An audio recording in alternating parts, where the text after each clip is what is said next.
Birthday committed his third murder,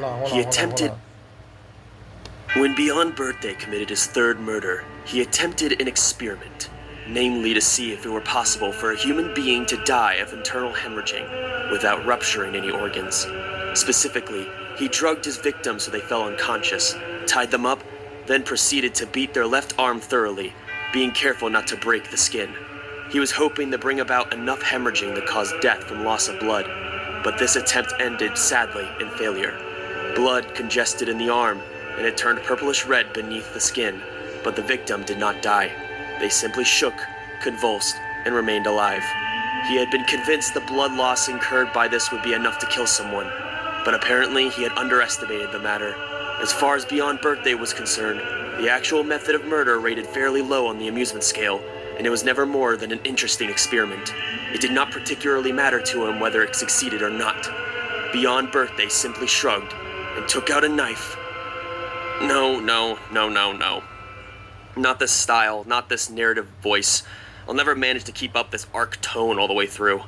The harder I try, the more bored I get and the lazier the writing will be.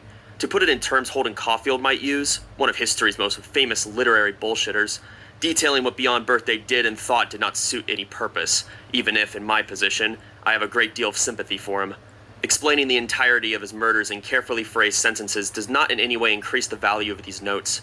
This is not a report, nor it's a novel. Even if it happens to turn into one of those, I will not be happy. I hate to use such a hackneyed line, but I imagine that by the time anyone lays on these words, I will no longer be alive. I hardly need to remind the reader about the epic battle between the century's greatest detective, L, and that grotesque murderer, Kira.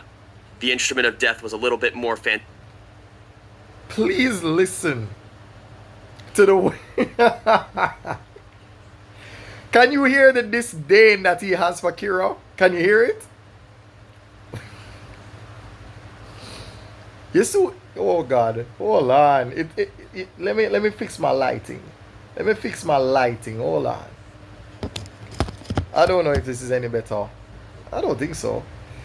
Anyhow, this is the prologue. We're not gonna make it past the prologue, right? Because I don't want to spoil this for you, right?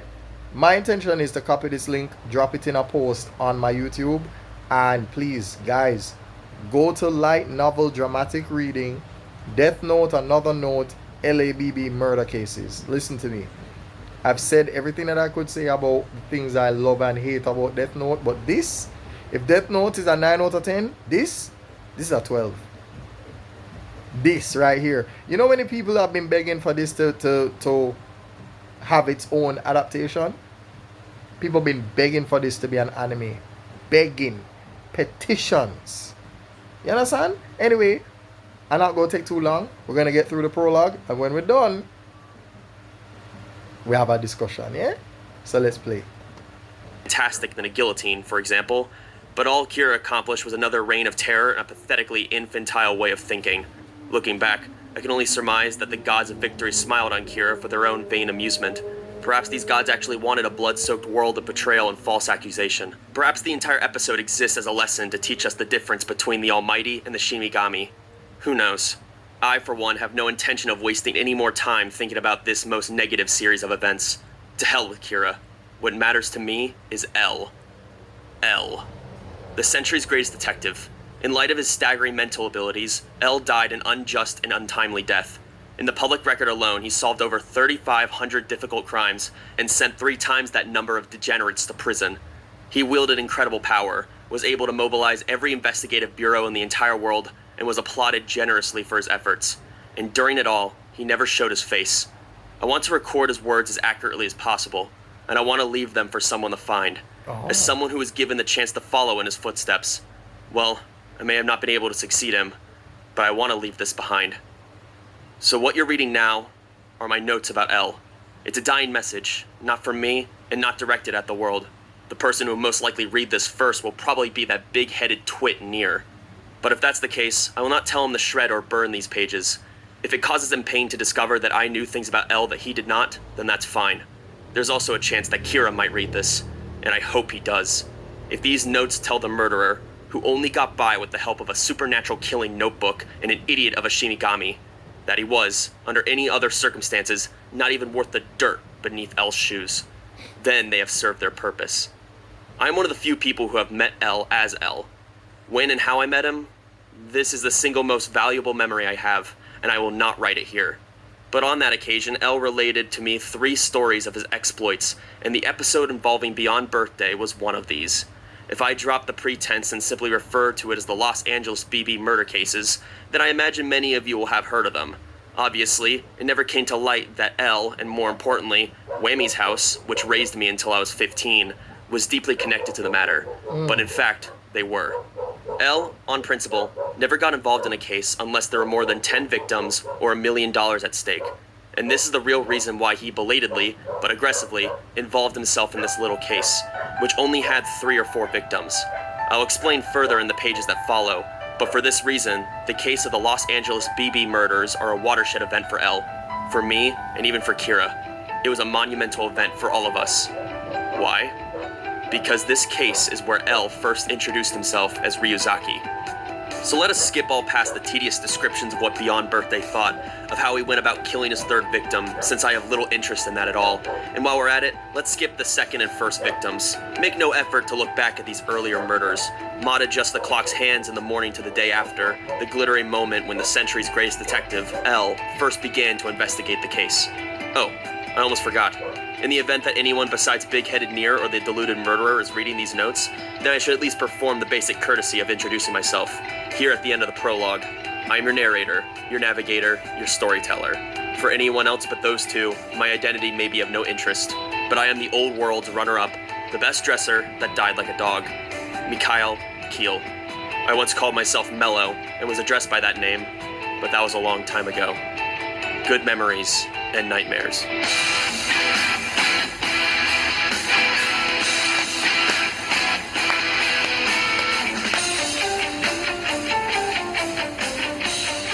Alright, so I'm not gonna spoil it. I can't. There's no. I'm not gonna play the whole of that. I'm not gonna play it. 3 hours and about 32 odd minutes of narrative gold. This guy, the voices that he does, the mellow, the BB, Ryuzaki, the L, and Misora, all of those voices that he does, 5 out of 5, 10 out of 10. Oscar worthy performances, I swear. I swear. No!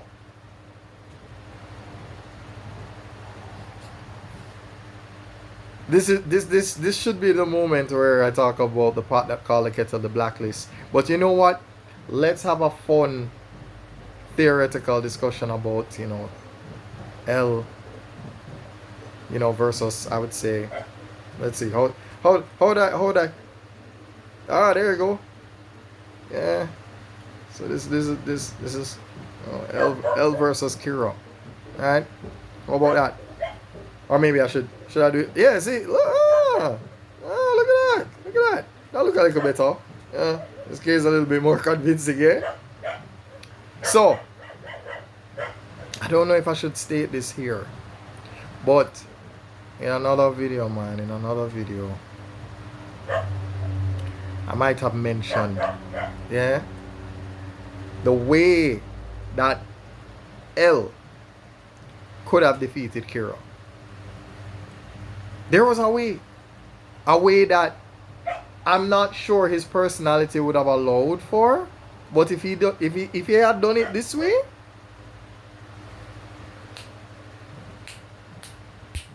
he would have had Kira dead to rights. And in the same way how Near cornered him in front of his entire task force, L could have done it in the exact same way.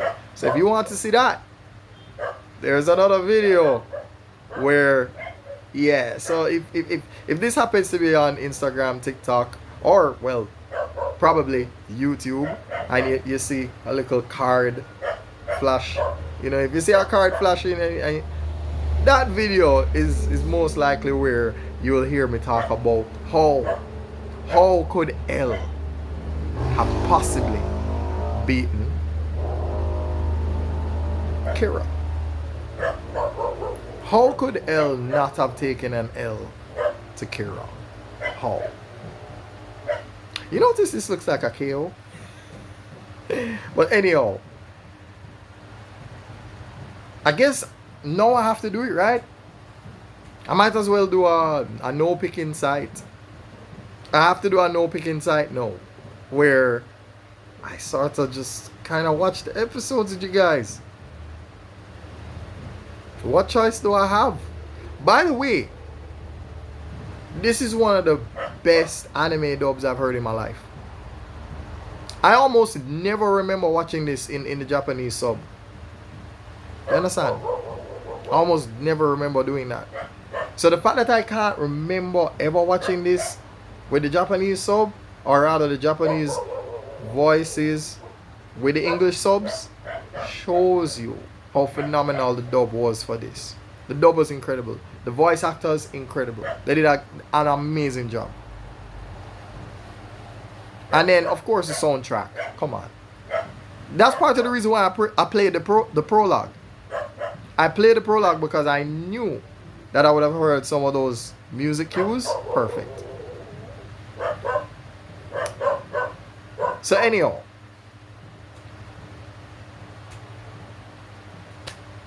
I'm dressed like it is the pot that call the kettle the blacklist, but this is more of me saying, yeah, I guess let's go on a bit of a rant.